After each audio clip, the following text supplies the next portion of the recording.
Edith was just one person of almost 1,500 people lost in one of the most tragic disasters in the 20th century.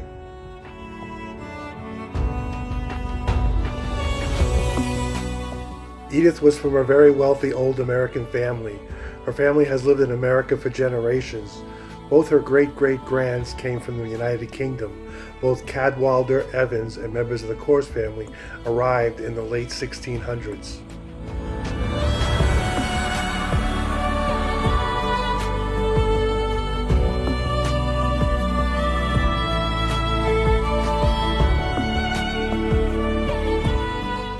Both family lines have rich histories including military service, success in business, and serving their communities.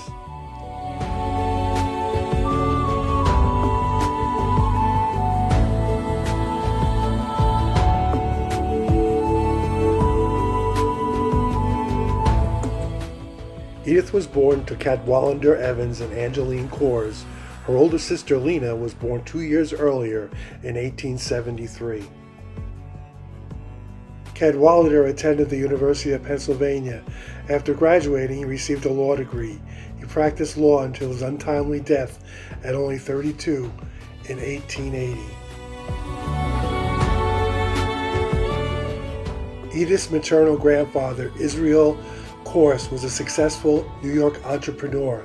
He made his fortune in the leather business. Edith had a success in real estate and banking. He and his wife had an extensive art collection. Edith Corse also purchased a summer home on Main Street in West Sayville, New York from a Dr. Green. Israel's extended family, his daughter Angeline, and two granddaughters, Lena and Edith, summered in Sayville for many years. Israel died in Sayville in 1885.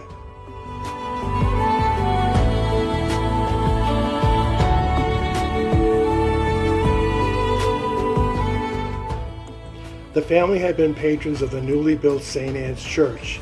Israel had donated the funds to build the new rectory. On the passing of Israel in 1885, the granddaughters, Lena and Edith, donated the church's new organ in memory of their grandfather, Israel. Eventually, the family sold the home in West Sayville to Frederick Bourne. Mr. Bourne was buying up property all over the area. He used the Evans Corse house to live in till his new mansion, Indian Neck Hall, was complete. Then the old house was razed. The family still seemed to summer in the area for many years after.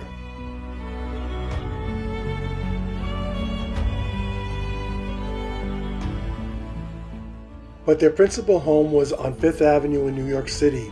Both Lena and Edith went to all the usual society events and dinners of the time. Lena became a noted painter and married Francis Webb in 1943. Edith lived her life as a privileged socialite, traveling, attending and belonging to many organizations, including the Colonial Dames of America, the Daughters of the American Revolution, Grace's Church in Manhattan, just to name a few. Her great-grandpa on her dad's side was Edith Evans. He was also a lawyer. Edith moved to France in 1875. France seemed to be a draw to the family. Edith's grandmother, Kathleen Ketchum Corse, moved to France in 1885 after the death of her husband, Israel. She died in Saint Raphael, France in 1906.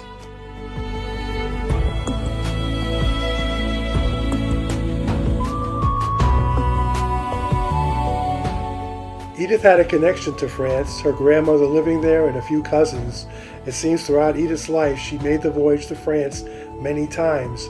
She had been on a variety of ships, first traveling with a matron, then as a student, and finally as a young wealthy socialite.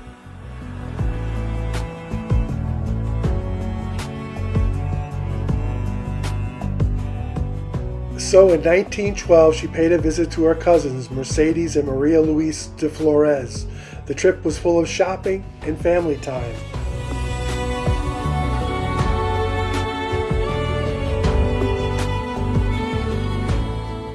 She returned home on a ship that left April 10, 1912. She boarded the ship at Cherbourg, France. Her cabin was A-deck A29, one of the most luxurious on the ship.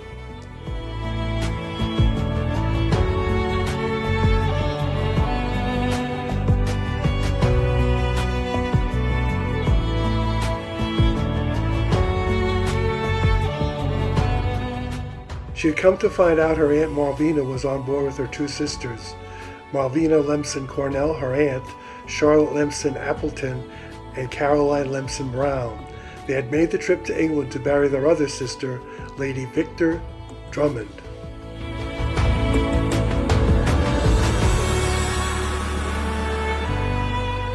The four women shared their time together on the ship.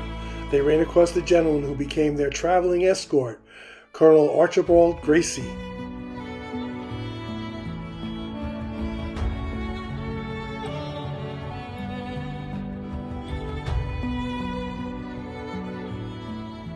Just 3 days later, Edith woke up around midnight to a commotion on the ship.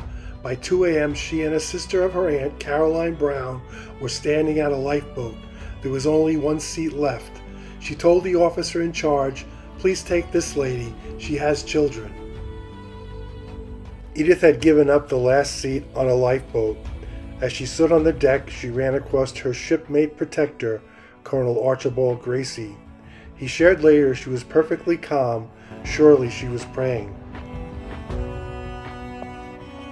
She never made it home.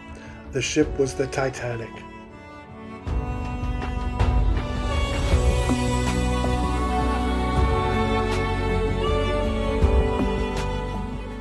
Edith was one of only 4 women from first class who died on the Titanic. Strangely, all 4 women's bodies were never found.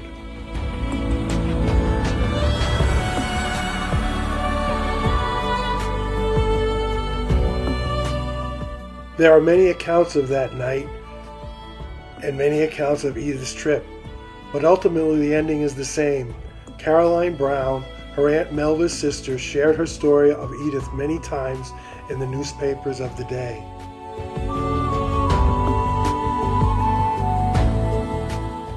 Every account was the same. Edith sacrificed her place on the lifeboat to save another, Mrs. Caroline L. Brown.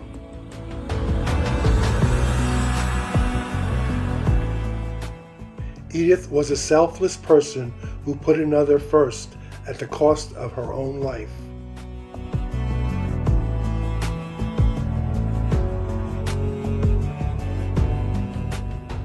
There are monuments to Edith in the Grace Church in Manhattan where they held her funeral.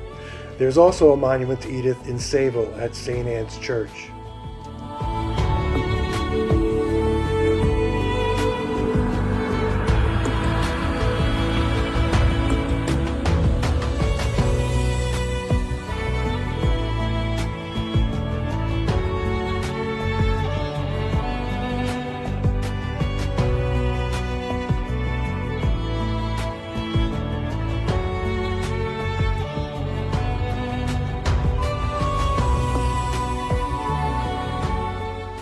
Edith Corse Evans was a very wealthy socialite, but a rare soul who thought more of others than saving herself.